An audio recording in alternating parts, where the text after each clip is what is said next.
और जिस दिन सत्कर्म में लग गए वो शुभ कर्म होने लगा है, परोपकारी बन गए, परमार्थी बन गए, तो इसका अर्थ ही है कि ईश्वर प्रसन्न है आपसे। उसका एक ही लक्षण है,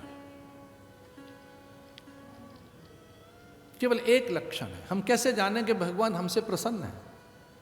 हम कैसे जानें कि देवगण हमसे प्रसन्न है? हमारे दिया बाती धूप दीप नीरांजन से, फल फूल वस्त्र और दक्षिणा तांबूल से, पाद्य अर्घ आचमन से, यज्ञ और विविध प्रकार के विधान से, जो कुछ हम कर रहे हैं इससे कैसे प्रसन्न है भगवान? तो लिखा है शास्त्रों में कि अगर आपका चित्त उदार हो गया है, समझ लीजिए भगवान आपसे प्रसन्न है।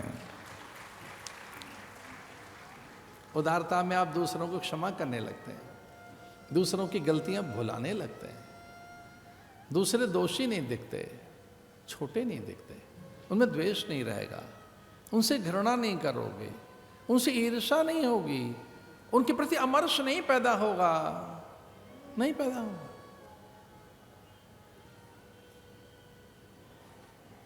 अमर्ष जानते हो किसे कहते हैं? दूसरे की प्रसन्नता से व्यथित हो जाना, दूसरे की के उन्नयन उत्कर्ष से, अन्य के उत्कर्ष से, अन्य की प्रगति उन्नति से व्यथित हो जाना।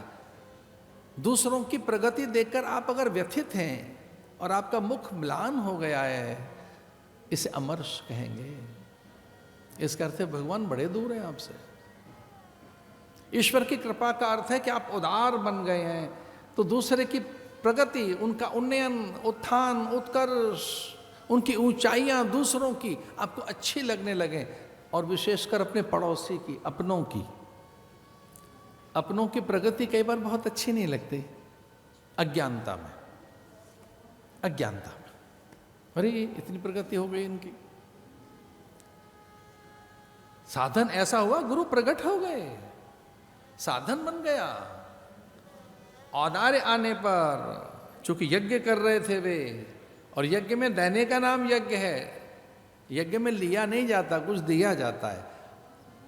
यज्ञ वह विष्णु, और यज्ञ माने स्वयं विष्णु हैं, जो प्रणाम के रूप में है, द्रव्य के रूप में है, शुभ भावना के रूप में, उसे यज्ञ कहेंगे।